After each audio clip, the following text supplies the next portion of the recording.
One of the subscribers, Bruce, had asked me to do a truck tour, trailer tour, and just kind of explain what kind of equipment I'm using. So I'm just going to kind of walk around and talk about stuff. This engine has 2.15 million miles on it. It's a single turbo Caterpillar 6NZ C15 Peterbilt 379.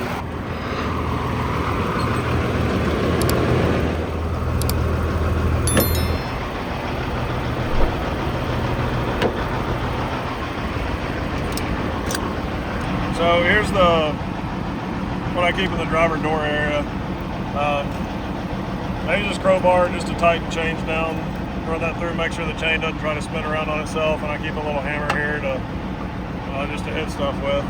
Keep towels, wipe the mirrors down, gloves for securement, or I use these for fueling sometimes, or just to work on stuff.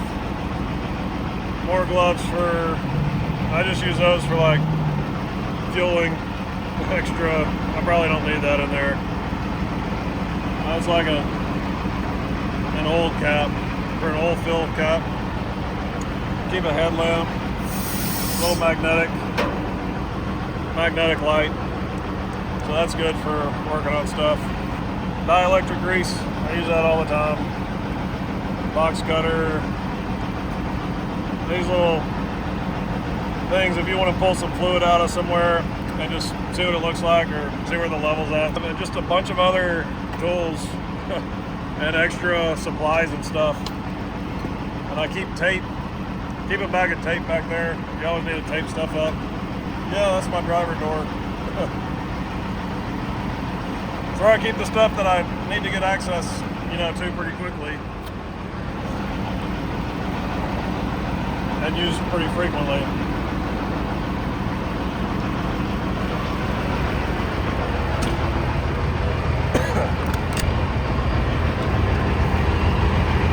So here's under my sleeper berth.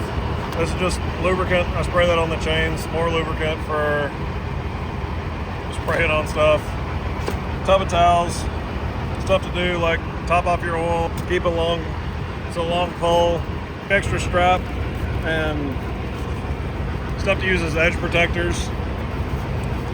Keep a bag of gear ties just to secure loose ends. Little wire brushes for cleaning chains and threads and stuff. That's to put edge protection up on something tall. You just attach that to your long pole, and then you can throw your edge protection on pretty easily. I was talking to another driver on a load recently. He has a better version of that. It's like a wire cage version. He got it from Amazon. And then a painter's pole, so you can put that on your long pole and grab onto stuff. So a little bag of mechanics gloves in there. If you're really getting dirty, you can get those out. So these things are, if your chains are too big to fit somewhere, you can just put one of these little shackles in and then chain off to the shackle. I don't have to use them too often, but when you need them, you really do need them. If you've ever secured like AC units with little tiny, areas that you're supposed to put your chains through, those save you a bunch of time. Gear oil, hub oil, motor oil, engine coolant, ATF, I use that for power steering fluid. I just collect fuel in that if I need to. That's just extra fuel for the winter time. If I need to change a fuel water separator out, I can prime it, I can just top it off with that spare fuel. And then that's just a trailer lock, kingpin lock. That's my side box. Then I got like big crowbars and a fifth wheel hook to pull your fifth wheel. And way back in here, so we do have our winch bars in there somewhere. Yeah, it looks like one of my winch bars slid way back in there, but I got two winch bars in there, plus a auto haul, like a car hauler's winch, little mini winch bar, and a big crowbar. That's what I got on the headache rack. Let's look at the toolbox first. I keep 3 different colors of straps. Keep red, yellow, and blue. And that's a strap winder. But that's really the only thing that stays in here. This doesn't go in there.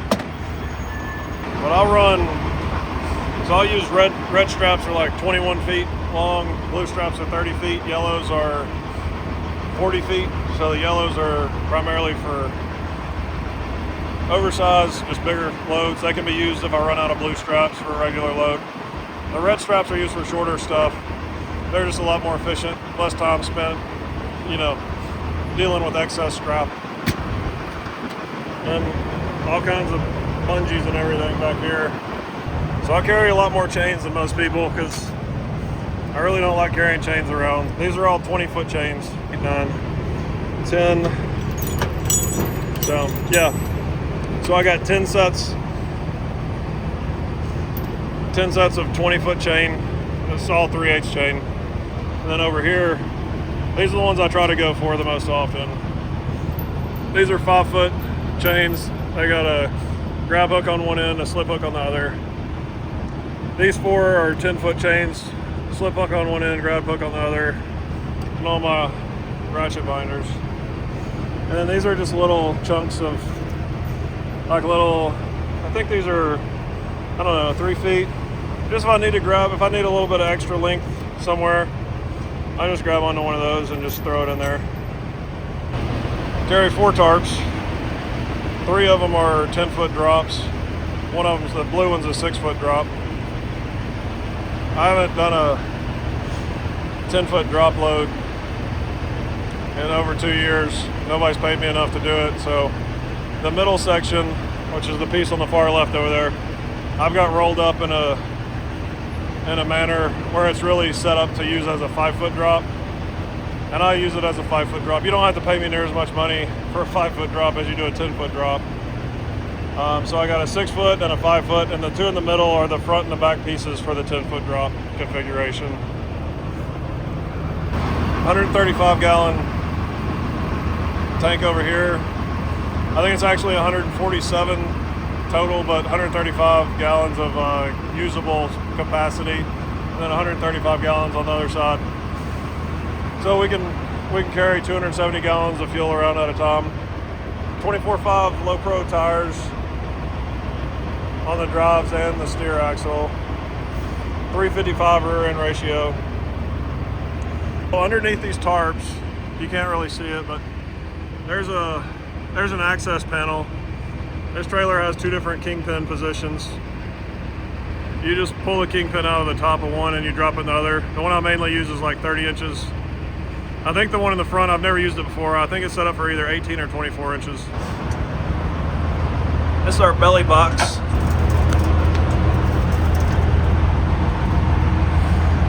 So in here, you probably can't see that far back, but I've got 2 spare tires.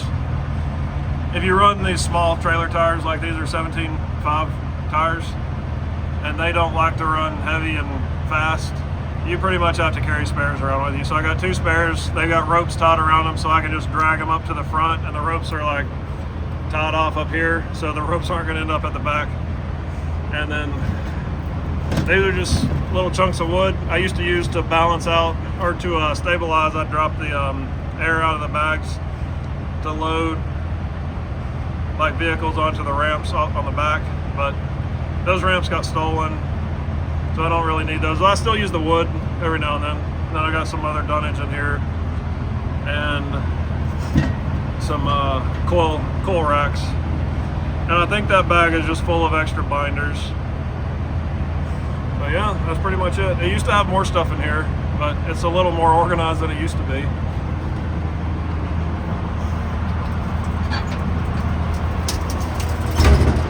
This trailer is set up, I can run air and electric underneath, you know, and have a little bit of a cleaner look, but I just have never gotten around to doing that.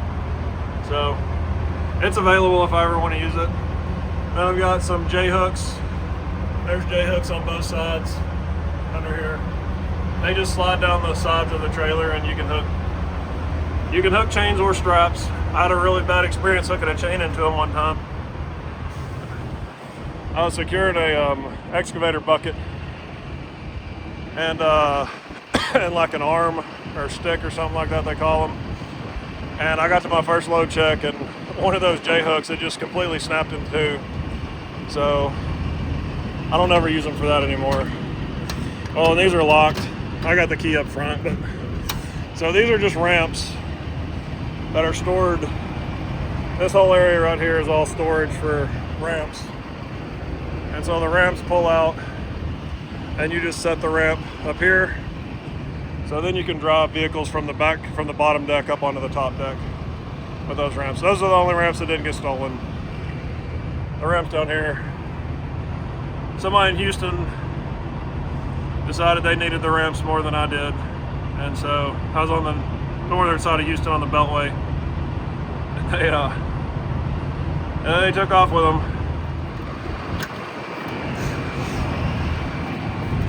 Our side toolbox. I use this toolbox quite a bit. So I got little portable winches over here.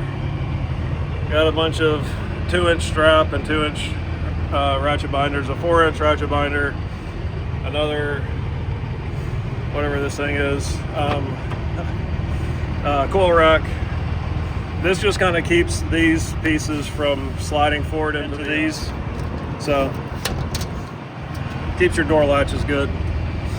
And then I've got 2-inch strap in here. That's all. It doesn't have any hooks on it, but you can use that 2-inch strap. It's got a loop on the end, and you can kind of use the 2-inch strap that's just got a loop, kind of like you would use the chain, like you just wrap it around something, and or you can run the strap back through itself and pull it, cinch it tight, and then tie it off however you want to. I use these a lot.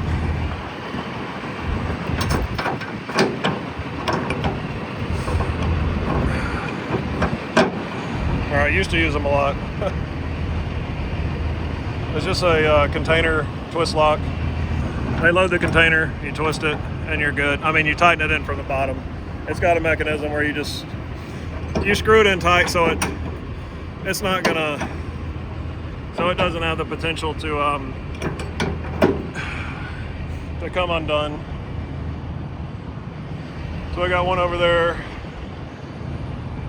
We got four here in this area, and we got 2 at the back. So it's set up for 220s or 140 foot container.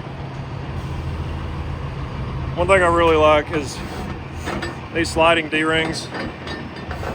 So kind of sporadically in between my winches, I've got these D-rings everywhere. Makes it easier for chaining stuff down.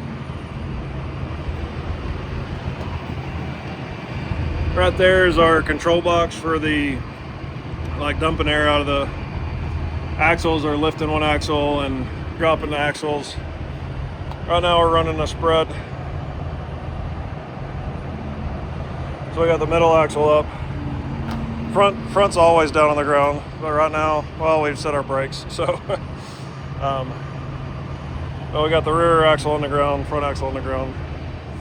Nothing really special back here. And everything over here is basically the same. Except this toolbox, I keep all the like oversized flags and signs, and I keep a few extra 2-inch straps in there, but most of it's all flags and magnets and carabiners, just stuff to get an oversized load ready to roll. Here's the side box on the other side. Got some edge protection. I can put air in the tires with that, and that's a little air chuck. Extra hose, not enough to run any long span, but just extra hose if I need any. And then spare wiper blades. So that's how it air. So I can just hook into my airline, and then that's how I would air up the tires. Hook it into your trailer air supply. I think that's about everything in there.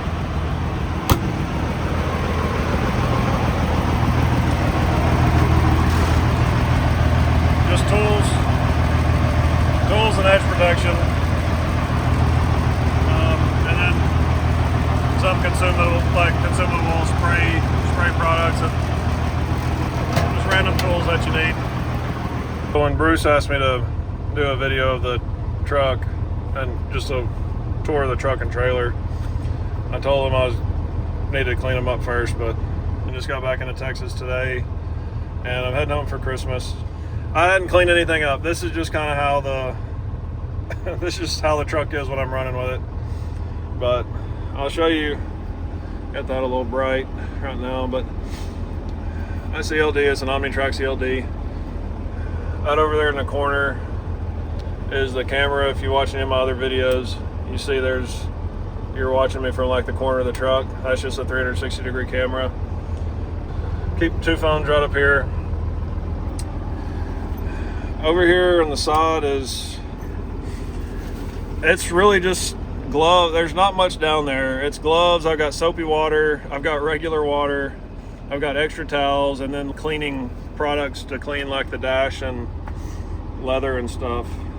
I do keep a spare fuel water separator down here that's good for winter. Like this is a Fleet Guard version. I normally run the Cats, but sometimes in the winter I'll just run the Fleet Guards. Window stuff, isopropyl alcohol.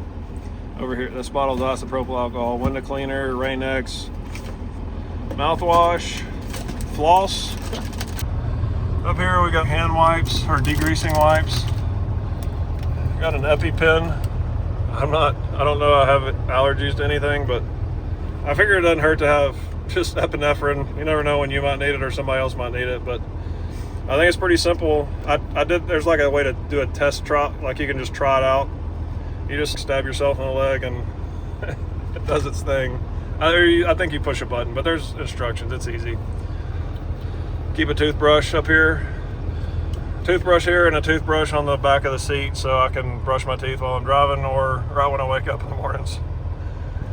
Over on the other side, keep the thing of safety glasses, ear plugs, and isopropyl alcohol up there. This little beanbag, I think it's charcoal. It's supposed to be like an air dryer, like a desiccant cartridge, except a one that's just, doesn't look as ugly, and it's supposedly you throw them in the oven and they kind of like resets itself, and so it can absorb moisture, and so it just kind of keeps everything dry. I think there's another one down there that fell down in the floorboard somewhere, because there's normally 2 of them. They just sit up there and keep moisture out of the truck. I don't ever put them in the oven, but I figure it gets hot enough in Texas and all over the South in the summertime that just, this thing's baking. So this is just a custom box. I just built this little box. I should make one out of metal. The wood's kind of bulky. I got 2 little pouches that electricians or contractors use, and I just keep all kinds of stuff in these, pens and another camera. Keep all the bill of ladings in that little thing. Receipts, registration, all that stuff over there.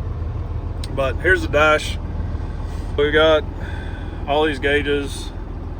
I'll just go through them one at a time. So this is our airway system. I didn't show you on the trailer, but there's a scale on the trailer too on the side of it, so you can kind of see an estimate of your weight. But this will give an estimate of the steer and the drive axles. I don't really trust them. You can calibrate them and stuff. I haven't messed with them in a while. We got our rear differential temperature here. Turn these down, that's kind of bright.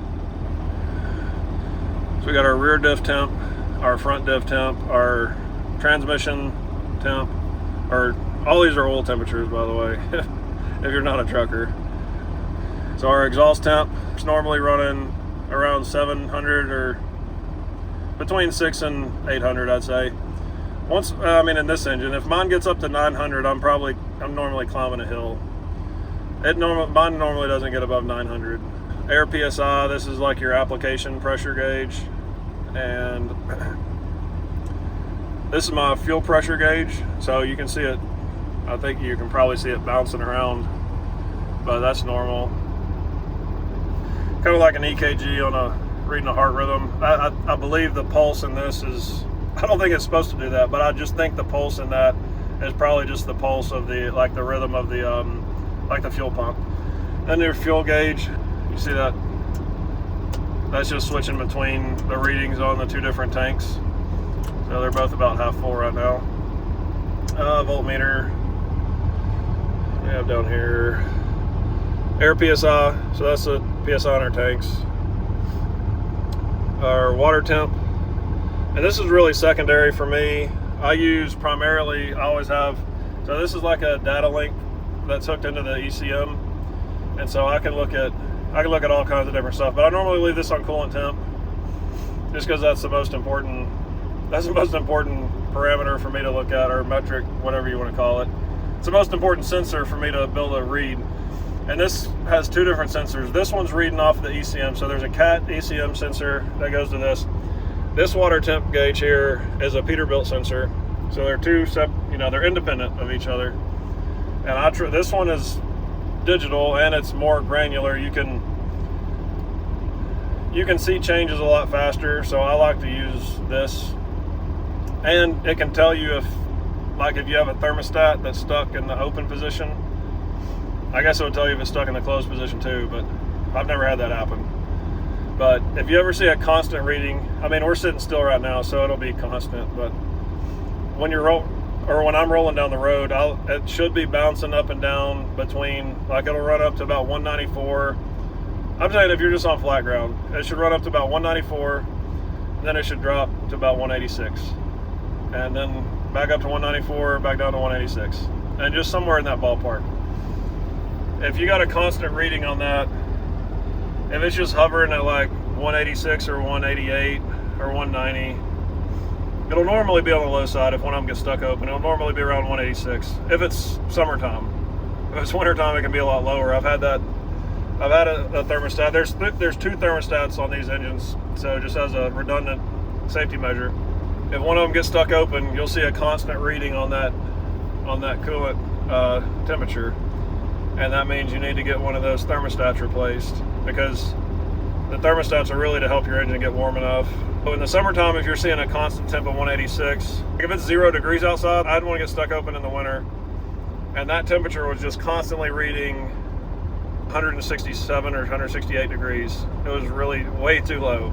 You got to get those changed pretty quick. And when you see it bouncing up and down, like it's not really bouncing. It's not like a rhythm like this. It's just a slow, gradual. You'll see it increase and you'll see it kind of decrease. But you're just watching the thermostats open and close. It gets hot enough, they open up, they let cold water in. Then it gets cool enough, they close up. That's kind of what you're watching. And then that's how you know that whenever you see a constant reading, that one of them's stuck open, because there's just a constant flow of water available to the engine. These other gauges, air PSI we did, water temp we did. What is this? Oh, our speed. Yeah, so that's our speedometer and our odometer and our tripometer. RPMs. Oil PSI, so I'd say oil PSI is probably your second most important behind your water temp. I mean, that's normally not a immediate, acute, catastrophic type failure, although I have had that happen once with a different engine. It went from good oil pressure to 0 oil pressure, and I was stuck with a blown engine up in West Virginia. That was a DD-15 and a Freightliner. This one up here, this is my actual good oil temp. The ECM oil temp reading over here, I think this is just like a formula they use. This oil temp is the oil temp in the bottom of the pan. This one here is like your boost pressure. I use that as a proxy for fuel economy. Since I don't know, like I've got a fuel reading, like I can just look at my miles per gallon over here constantly, but I like to have that set on, like I said earlier, I like to have that set on the coolant temp. So I'll use this gauge to kind of measure how good my fuel economy is while I'm driving. I like it to be under 15. If it's over 15, you're getting pretty bad. You're getting pretty bad fuel mileage. If it's around 7 or 8, you're normally pretty good. But this is just that just controls your your dash lights. So you can make them brighter. I keep them as low as possible. I like everything to be super low. Oh, there's 3 more gauges down there. They're hard to see though. But I'll just explain what they are. I can see them from here. But fuel filter, vacuum, this is like fuel filter restriction. So in the wintertime, that's what you'll see increasing. You'll see the restriction increasing on that. So if that comes over closer to the red over here, then you need to change your fuel water separator. That's an amp meter right there. And then this one down here is a air filter. It's kind of like the fuel filter restriction, except it's for your air filters. And it's always good. I would just change my air filters once a year. I've never had any issues. So this is just wiper blades. This is all your AC stuff. Just controlling the position, turning the AC on and off and everything. Here's our engine brake. I wish they didn't even have this. I don't know anybody that uses a medium or low engine brake. I think everybody just runs it on high all the time. But you can control, you can put it on. So this is 6 cylinders, that's 4, and that's 2. I've never used anything except by accident. I've never used anything less than 6. Here's our cruise control.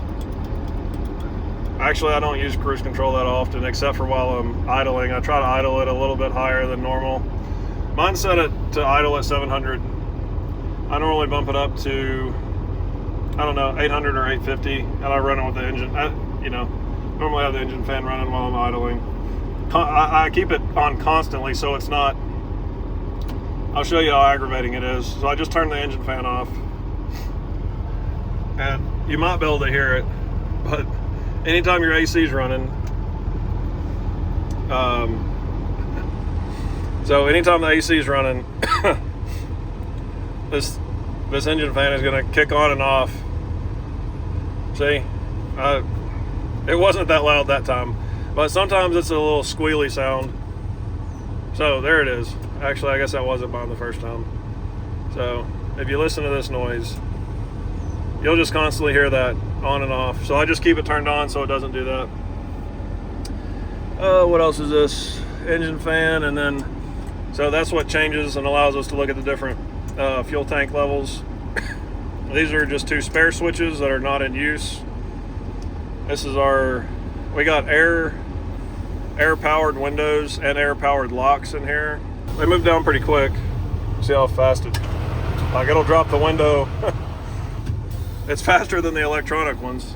And then the door locks, that's a sleeper berth, lock and unlock, and then that controls the door locks. This is like an interrupter. You want to flash your, I don't know if you can see that, but like, you want to flash your marker lights or flash your headlights. I don't really use that. I just cut my headlights off completely, and then I cut them back on to signal people. I think that's it. Oh, these are mirror controls. So I'm not gonna mess with them because I got them set up the way I want them, but those are to like move your mirrors in and out. And I think that's it. Oh, we got an 18 speed. Got a range selector and then a splitter. Just, I mean, I don't know what else to say about it. It's an 18 speed transmission. So, let's see. Oh, we got what's playing up here? Layla. So we got a CD player. I mean, it doesn't play CDs anymore. I don't even know if it takes CDs. It's just like a Bluetooth media player. It plays like Apple Music or Spotify, podcasts and stuff. And CB radio. This is about the most basic one you can get. It's a Cobra. Let's see, 29 LTD Classic is what that says. So I don't think I gave any more than 150 bucks for it, maybe even less. There used to be another CB in this truck. It was a little fancier, and then it went out one day, and I needed. If you get used to having a CB, you don't really want to go without one. If you're doing flatbed stuff, you need to have a CB. Like, you need people to be able to communicate with you. Like, if you got something going on with one of your straps, or just whatever's going on with your load. Like, it's good for people to be able to talk to you. If you're a new flatbed driver, get a CB, because more experienced drivers can notice stuff on your load that you might not even realize, and they can tell you, hey driver, like, your load's about to fall off the side of your trailer. So get a CB. I keep a piece of tape or a piece of paper taped to the covering this up, because I can't stand looking at light. I drive at night a lot. Like, I take off real early in the mornings, and I hate having lights in my face. So I keep these dash lights. Like, when I'm driving, it's normally, so not that low, but that's probably about the only light I'm looking at. And this ELD is always just completely black. That's about the only light I see when I'm driving, is that right there. And just a comparison, that's turned all the way up.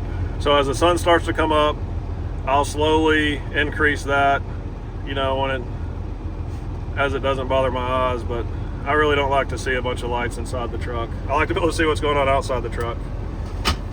Let's see what we got back here.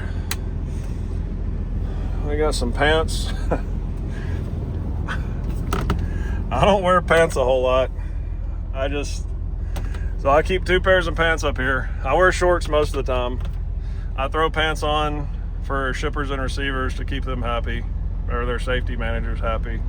Yeah, most of the time I'm just in shorts anytime I can be, until it gets down to like 0 degrees. Or if I'm gonna be outside for a long period of time and it's like 30, then I'll put pants on. But so the pants just stay up there. Extra paperwork, and like blank bill of ladings and stuff. That's how I take showers. Like, if you're stuck at a shipper overnight, I had to use these 3 nights in a row. Actually, I guess I didn't have to use them the 3rd night, but I had to use them 2 nights in a row for I call them baby white bass. I was stuck at the shipper, and then the 2nd night I was stuck at a bar. I ended up at this the Annex bar in, I think it's Logan, New Mexico. They don't have showers at either one of those places. Gatorade Zero. More Gatorade. Oh, these on it, so I was talking about the baby white bass earlier.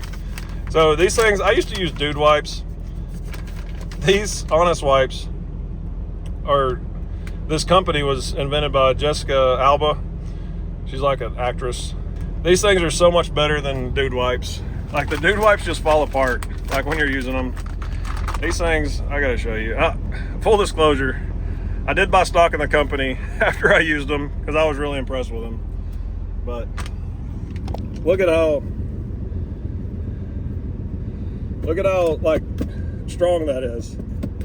So you can wipe, you know, you can wipe down your legs, and well, you can wipe down anything on your body, and you don't have to worry about them just disintegrating. And those Dude wipes, they were just terrible, honestly, in my opinion. The best thing the Dude wipes were, I mean, they were great at marketing. I guess they got men to buy baby wipes. But I switched from those. I just gave all of my Dude wipes away. I was so impressed with these. I just bought like a little 10-pack of these off of Amazon for $1, just to test them out one time. And ever since then, I've just switched over. This is like just old laundry that needs to be done. There's a laptop in there, clothes, power cables. I don't even know what's in here. Okay, like a little small inverter. I don't have a big inverter. There's another first aid kit back in there.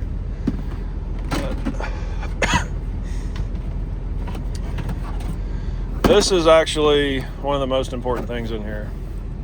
If you don't use one of these, you got to get one. These things are awesome. It's just a Power Probe, or this one's called the Power Probe 3. But it's just like, I'm not going to go over it. It's like a more advanced test light kind of thing. And they're very convenient. You can supply power to stuff and just test it and find out real quickly, what's wrong? I mean, there's other things. You can do all sorts of stuff. There's, like, that's why I kept the instruction book in there, just in case I needed to figure out some other way to use it that I hadn't tried before. But that stays in there. Most of this stuff. So backpack, extra socks. I got a whole bag because it's we're getting into winter time. Just a bag of winter socks, rain gear. I got a rain jacket, got rain pants, an extra like heavier jacket that's covering up all of my like just paper plates and cups and bowls, silverware, de-icing fluid, like windshield wiper de-icer, mouthwash, roll of toilet paper. So I've actually used toilet paper at a shipper before, staying at a shipper the night before, and they don't have facilities, and they got some woods out behind their property, so you just pretend like you're camping back there. A jump starter and just jumper cables in there, and water. This is not a real fridge, it's a Coleman. I drink a lot of Fairlife protein shakes and Gatorade. Or Gatorade Zero. I think this is the only one in there that's not like the zero carb version. I try to stay away from carbs. Carbs are terrible for me. But some empty Gatorade bottles. Some drivers keep Gatorade bottles for a different reason. I'll start out with 2 of these frozen, throw them in here, and then whatever else I put in there, it helps this thing get down to temperature real quick whenever I first leave the house. So got an iPad and a little Bluetooth speaker over there. I think that's about it. Just cleaning products down here and more like Gatorade. So in here, let's see. I didn't even look through here in a while.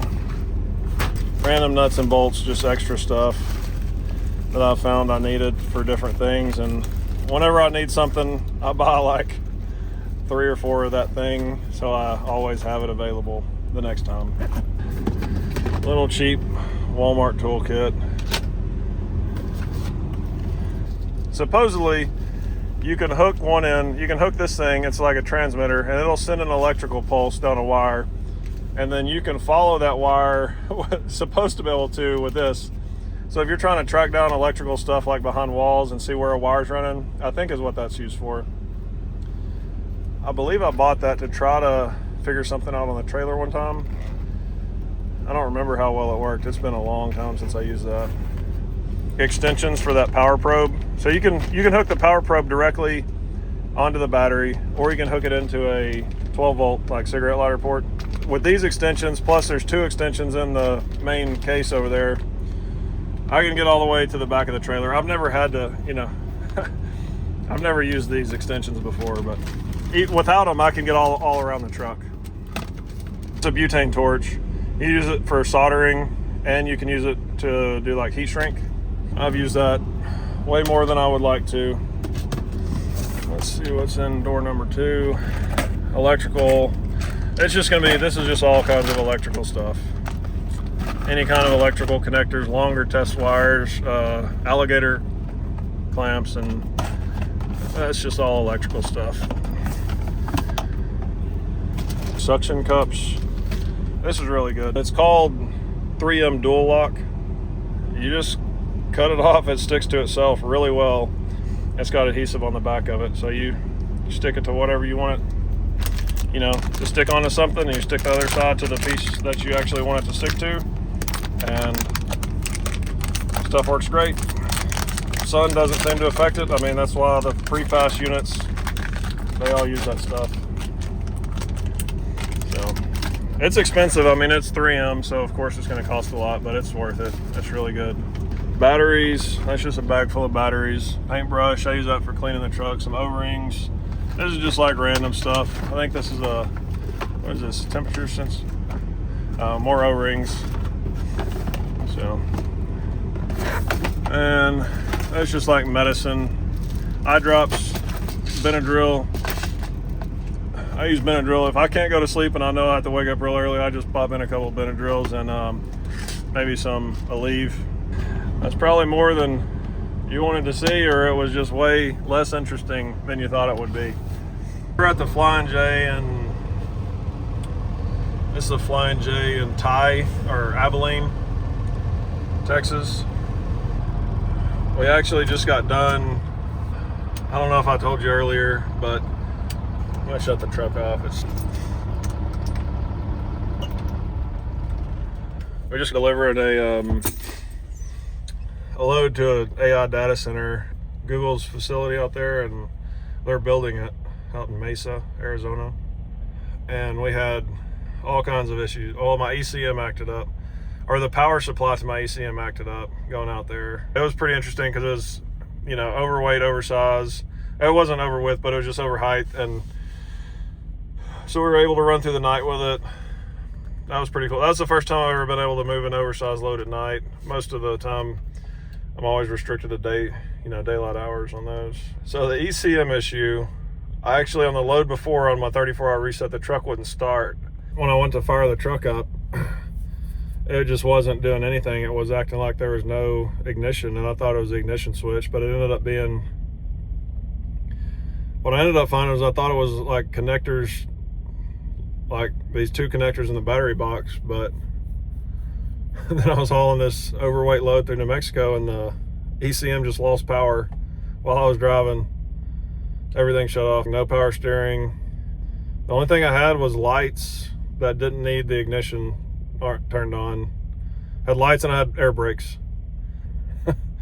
Everything, everything was just shut down. The engine shut off. I don't know.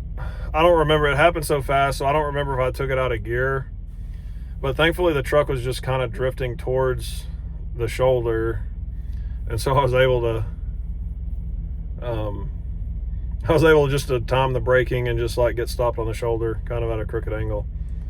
But it could have been a lot worse. So I'm gonna get every circuit, every wire that's going to the ECM power and or the ignition circuit is all getting replaced with just brand new wiring. And I'm gonna go to test anything that could also affect that, because that's just the scariest thing ever. Anyways, thanks for watching, Bruce. If I didn't cover whatever you're interested in, I think I covered pretty much everything. So if I missed something, let me know in the comments, and I can do a video real quick. I mean, it takes 2 seconds to get the phone out and just push record.